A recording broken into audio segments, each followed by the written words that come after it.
Picture this. It's a Wednesday night. You sit down at a restaurant, you open the menu, and suddenly you're staring at a list of words that sound like they belong in a geography textbook. Ribeye, Porterhouse, Wagyu, Picanha. You don't want to look stupid, so you just point at the middle-priced one and hope for the best. We've all been there. But here's what I want you to understand before we even start. Steak isn't just meat on a plate. It's a 10,000-year relationship between humans and fire. It's chemistry, it's culture, it's the single most fought-over topic in every steakhouse kitchen on the planet. And today, we're breaking all of it down. From the humble skirt steak eaten by Mexican cowboys to the $200 a pound Wagyu that literally melts before you can chew it. This is every steak explained. Let's go. Before we get into the cuts, you need to understand one thing. The secret to every great steak isn't about where it came from. It's about what happens in the first 90 seconds on a hot surface. It's called the Maillard reaction. When meat hits a surface above 280 degrees Fahrenheit, whether that's a cast iron pan, a raging charcoal grill, or a flat-top griddle, the amino acids and sugars in the meat start reacting with each other. They don't just brown. They transform. Hundreds of new flavor compounds are created in seconds. That dark, caramelized crust you see on a great steak? That's not burning. That's chemistry. That's the entire reason humans started cooking meat over fire tens of thousands of years ago. Our brains are literally wired to chase that smell. Now here's the other thing people get wrong. Fat. Fat is flavor. The white marbling you see running through a good cut isn't just texture. As the steak cooks, that fat renders. It melts into the muscle fiber, basting the meat from the inside out. The more marbling, the more flavor. That's the whole science in a sentence. Keep those two things in your head as we walk through every cut, and suddenly, everything will make sense. If the burger is democracy, the ribeye is royalty. This cut comes from the upper rib cage of the cow, ribs 6 through 12, to be exact, a section of the animal that does very little work during its lifetime. And here's the rule. The less a muscle works, the more tender it is. The more fat it accumulates, the more flavor it carries. The ribeye wins on both counts. A well-marbled ribeye has fat running through it in every direction. When you cook it, those pockets of fat don't just melt, they explode with flavor. Buttery, rich, deeply beefy. There's also a section within the ribeye called the spinalis dorsi, or the ribeye cap, which many butchers and chefs consider the single best bite of beef on the entire cow. It's tender, it's fatty, and it tastes like something that should be illegal. The ribeye is best cooked simply. Salt, pepper, screaming hot cast iron, a knob of butter, some garlic, and fresh thyme to baste. Medium rare, every time. Because with this much fat and flavor, adding anything more would be like painting over a masterpiece. If the ribeye is the life of the party, the New York strip is the one who's been there, done that, and still commands respect. This cut comes from the short loin, behind the ribeye, further back on the animal. It has a firm, dense texture with a tight grain. Less fat than the ribeye, but still plenty of marbling to keep things interesting. And along the edge runs a thick strip of fat that, when rendered properly on a grill, becomes one of the most delicious bites in all of steak culture. The New York strip has chew. That's not a flaw, that's the point. It's a steak with structure. It pushes back. You earn every bite. It became iconic because of mid-century American steakhouse culture. Manhattan restaurants in the 1950s made it their signature. No gimmicks. No sauce. No ceremony. Just a well-seasoned slab of beef, a hot grill, and a glass of whiskey. The strip became a symbol of serious eating. Cook it hot and fast. High heat, short time. Here's a confession that might get me in trouble. The filet mignon is the most expensive steak on most menus. And in terms of flavor, it's the mildest of all the premium cuts. Before you come for me, let me explain. The filet mignon is cut from the tenderloin, a long, thin muscle that runs along the spine of the cow. Because it does absolutely no work. Ever, it becomes extraordinarily tender. The most tender muscle on the animal, arguably. But tenderness isn't the same as flavor. Flavor comes from fat and from work. And the tenderloin has almost none of either. So why do people love it? 2 reasons. 1, the texture is incomparable. It cuts like butter. If you've never had a perfectly cooked filet, that velvety softness is genuinely unlike anything else in the meat world. 2, because of its mild flavor, it becomes a canvas.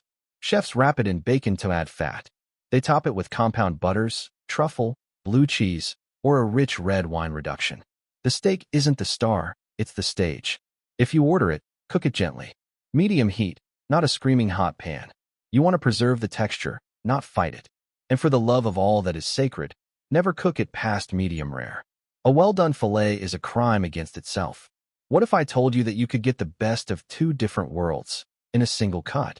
The T-bone and the Porterhouse are both cut from the short loin, and they both feature a T-shaped bone that divides two distinct muscles, the New York strip on one side and the tenderloin on the other.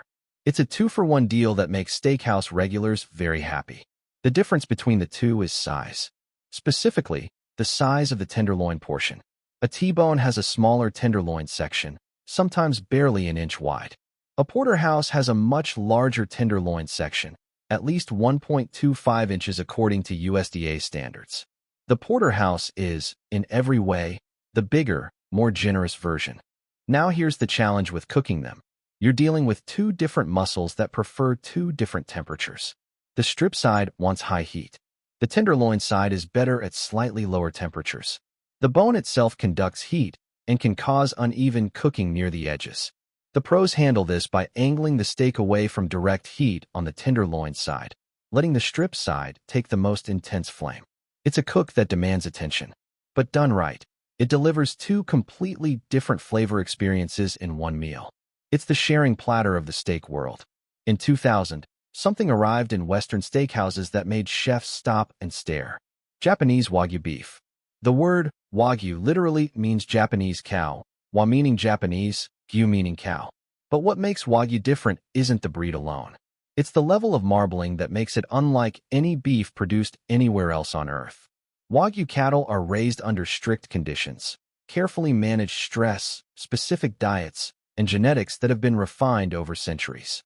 The result is a fat distribution so fine and so dense that when you slice into a Wagyu steak, the cross-section looks less like meat and more like a marble countertop. And when you cook it, that fat melts at a lower temperature than standard beef fat, meaning it starts to render even at room temperature.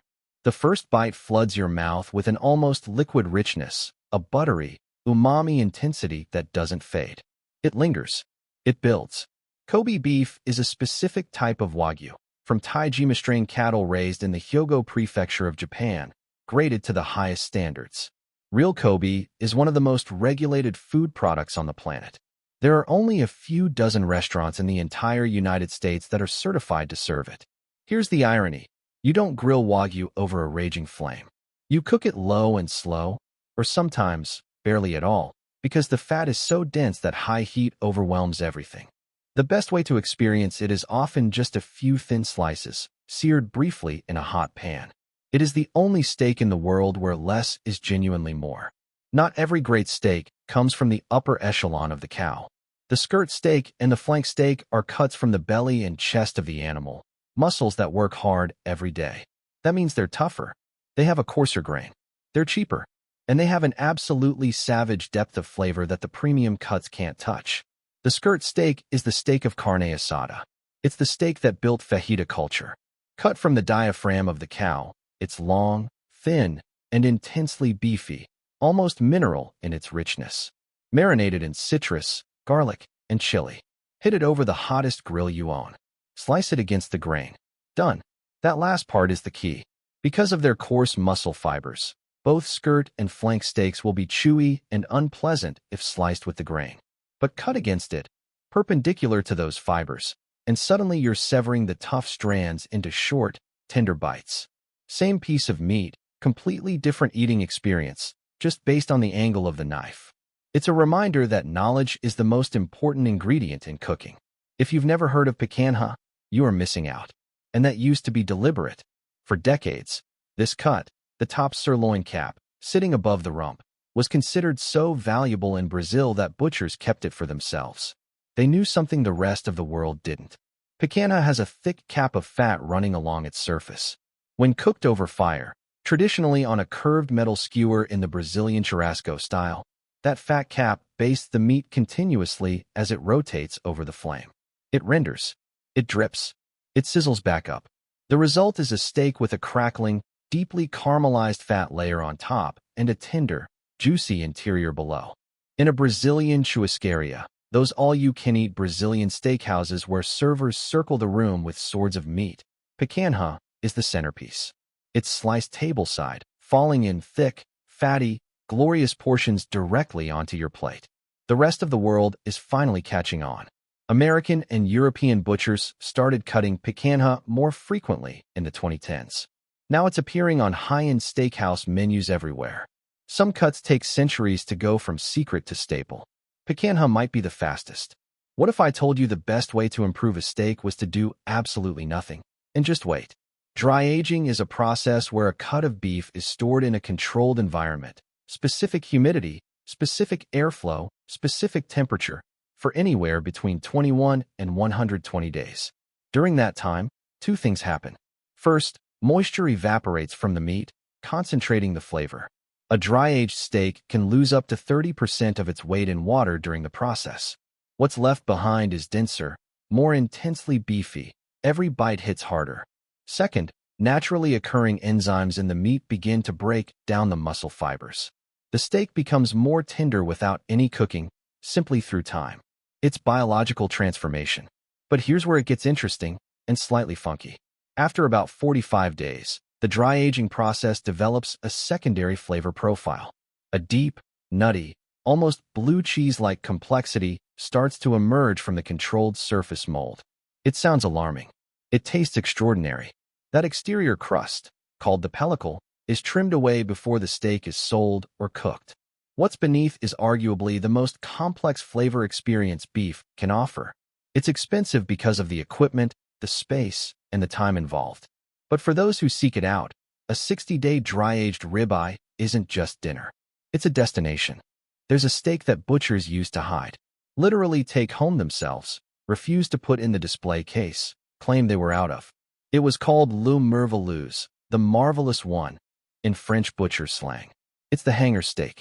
The hanger is a single, thick muscle that literally hangs from the diaphragm of the cow, supporting the organs. There's only one per animal. It has a rich, almost offal-like intensity, a deep iron and mineral flavor that sits somewhere between a strip steak and a chicken liver in its complexity. That sounds strange. In reality, it's addictive. For years, it never appeared in butcher shops because the people behind the counter knew it was too good to sell. It was theirs.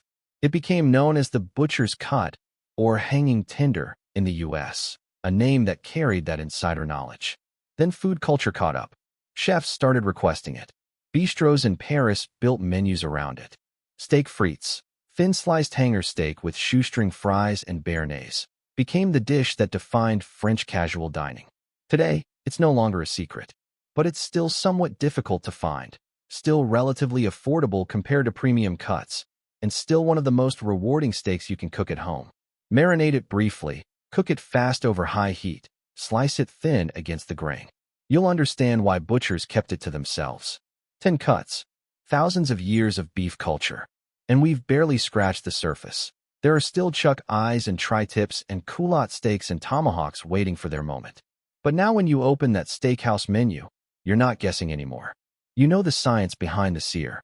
You know why fat matters. You know that a butcher once hit a steak so good they named it the marvelous one. Which one are you ordering tonight? Drop it in the comments. And if your answer is anything other than a properly rested medium rare, we need to have a longer conversation. Like, subscribe, and as always, stay hungry.